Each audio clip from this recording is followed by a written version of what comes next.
नमस्कार। आज हम लोग का चौथे चरण का चुनाव चल रही है।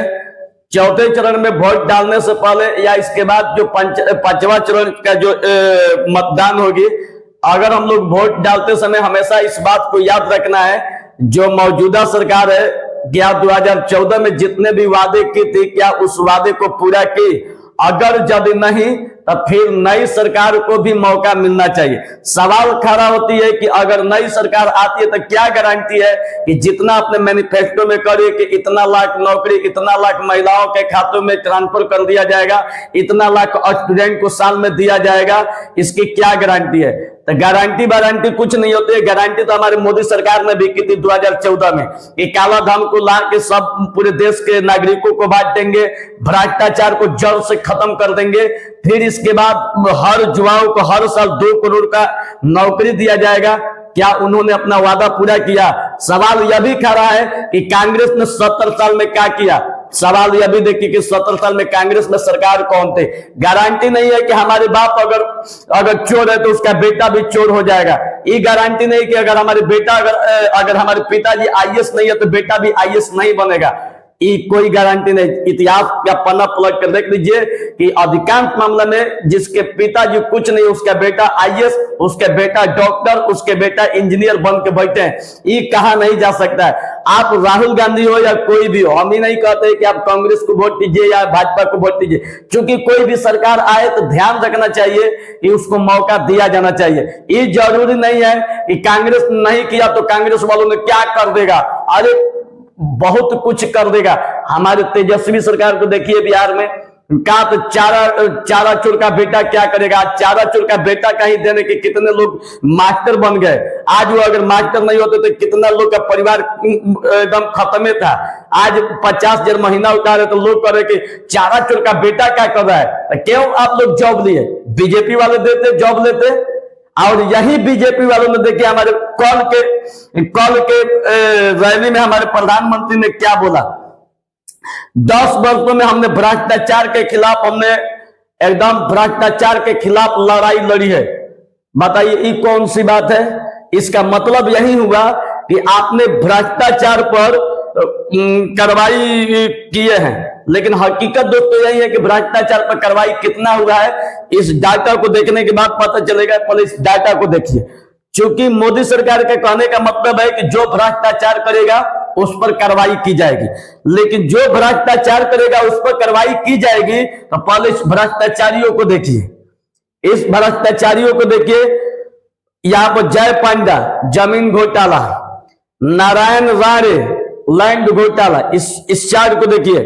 हिमांता विश्व शर्मा शारदा घोटाला, शुभेंदु अधिकारी शारदा घोटाला, शिवराज सिंह चौहान व्यापम घोटाला, बिश्नोई बोमई, इस सब देख लीजिए। सब कौन घोटाला है?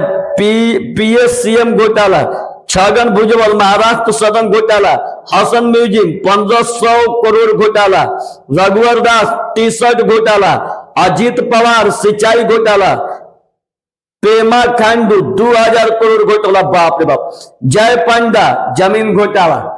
ये सब जितने घोटालेबाज है ये भाजपा की सदस्यता को ग्रहण करके ये सब वॉशिंग मशीन में साफ हो गए। क्या मोदी जी, क्या इस पर कार्रवाई होगी? जो आपने कहा कि 10 साल में हमने भ्रष्टाचारियों को खत्म करने का प्रतिज्ञा किया था, ये भ्रष्टाचारी आपके पार्टी में शामिल होकर क्या कर रहे हैं? बोले इसके ऊपर कार्रवाई कीजिए। फिर इसके बाद एक चीज और चीज है, अगर मोदी जी अगर रियल में भ्रष्टाचार पे लड़ाई लड़ रहे हैं तो ये सारे भ्रष्टाचारी बीजेपी में कैसे हुए? इस लिस्ट को देखिए। यहाँ पर शुभेंदु अधिकारी शारदा घोटाला, इसको क्लीन चिट दे दी गई। फिर मुकुल राय, यह भी शारदा घोटाला, इसको क्लीन चिट दे दिया गया। मतलब कि इसके ऊपर कोई किसी तरह का भ्रष्टाचार नहीं है। फिर तो इसके बाद संजय राठौर, परवीन दरेकर, छगन भुजबल, हार्दिक पटेल पर तो राजद्रोह का 30 केस है। और 30 केस में भी इसको भी ज्यादातर केस में बरी हो गया, और बाकी में क्लीन चिट दे दिया गया। अजीत पवार को देखिए, सिंचाई घोटाला, इसकी जांचें बंद कर दी गई। फिर इसके बाद नारायण राणे मनी लॉन्ड्रिंग में इसकी जांच बंद कर दी गई। हेमंत विश्व शर्मा, इस शर्मा घोटाला, इसकी जांच बंद कर दी गई। जितेंद्र तिवारी, यशवंत यादव, क्या बोलते हैं, बबन राव, अशोक चहार, इस सब 10 लाख लोगों से ठगी, आदर्श सोसाइटी घोटाला, इसकी जांच पेंडिंग में चल रही है। तो हमारे मोदी जी से यही सवाल है कि क्या इस घोटालेबाज के ऊपर कोई कार्रवाई किया गया है? यदि इस सब भाजपा में शामिल हुए तो क्या भाजपा में वॉशिंग मशीन लेके बैठे कि धर के चला दीजिए एकदम साफ होकर निकल जाएंगे? भ्रष्टाचार को आपने क्या किया? सब भ्रष्टाचारी आपके पार्टी में बैठा हुआ है। यहां मतलब यही बनता है कि भ्रष्टाचार कितना भी कीजिए और भाजपा में आइए सारे केस बंद कर दिया जाएगा। अब देखिए, अब यहाँ पर सवाल है कि मोदी जी के चेहरे को देखिए, मोदी जी के चेहरे से जिसे झलक रहा है कि उसको इतना पता चल गया है कि अब हम हारने वाले हैं। तो इस हार की डर से उलूल फिजूल भाषण देते नजर आ रहे हैं। अब तो सबसे बड़ी चीज है कि दैनिक जागरण में भी अब खबरें छप के आ रही है कि अब बदलाव की हवा बहुत चली है। एक भ्रष्टाचार की कहानी आप लोग को बताते हैं कि अजित पवार की पत्नी पर लगे 25,000 करोड़ का घोटाले, जिसमें इनको क्लीन चिट दे दी गई। अब बताइए, हमारे भाजपा वालों से पूछना चाहते हैं कि क्या इसके ऊपर कार्रवाई हुई? क्या मोदी जी, आपने तो बोला कि 10 साल में मैंने भ्रष्टाचार के खिलाफ लड़ाई लड़ी, इसका मतलब कि भ्रष्टाचारियों को जेल में डाल दिया जाएगा।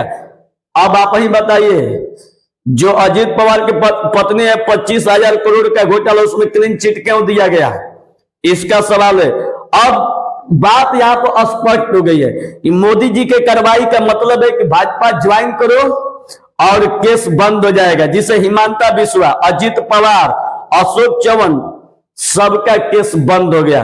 करोड़ों का चंदा दो, सारा केस बंद। जैसे में एग्जांपल बताते हैं कि करोड़ों का चंदा दो, जैसे शरत रेडी से लिया गया, जेल से बरी हो जाओ और भाजपा का टिकट भी मिल जाएगा। अब राजनीति करने का 2 तरीका हो गया है। पहला है कि गर्व से सीना तान कर तनसा का मुकाबला करो, नहीं तो अपनी राजनीति करो। जैसे केजरीवाल को देखिए, चाहे हेमंत सोरेन को देख लीजिए, तनसा से डरे नहीं, तनसा से लड़े। केजरीवाल को कितना भी, अरे सीखने वाली चीज है हमारे बिहार के लालू यादव से। कुछ भी किए, अगर लालू यादव अगर चारा घोटाले के भाजपा से हाथ मिला लिए होते ना, तो आज वॉशिंग मशीन की तरह साफ हो गए होते। लेकिन उनसे भी सीखा जाए कि बोले ठीक है, लाख गलती की है, उसका बेटा के ऊपर इल्जाम नहीं है।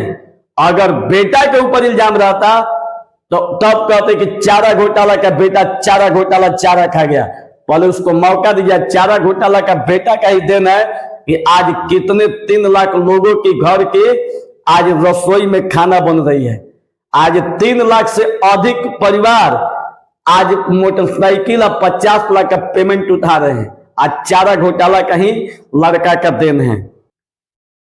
मोदी सरकार से सवाल किया जाए कि विजय माल्या के खिलाफ आज तक कोई कार्रवाई नहीं, जबकि देखा जाए तो विजय माल्या 50 साल में आने वाली सरकार उतनी लूटपाट नहीं करेगी जितना विजय माल्या लेकर भाग गई। हमारी मोदी सरकार ने विजय माल्या के ऊपर क्यों नहीं कार्रवाई की है? ये सब कार्रवाई होना चाहिए और मोदी जी करे कि 10 साल में हमें भ्रष्टाचार के खिलाफ लड़ाई लड़ी।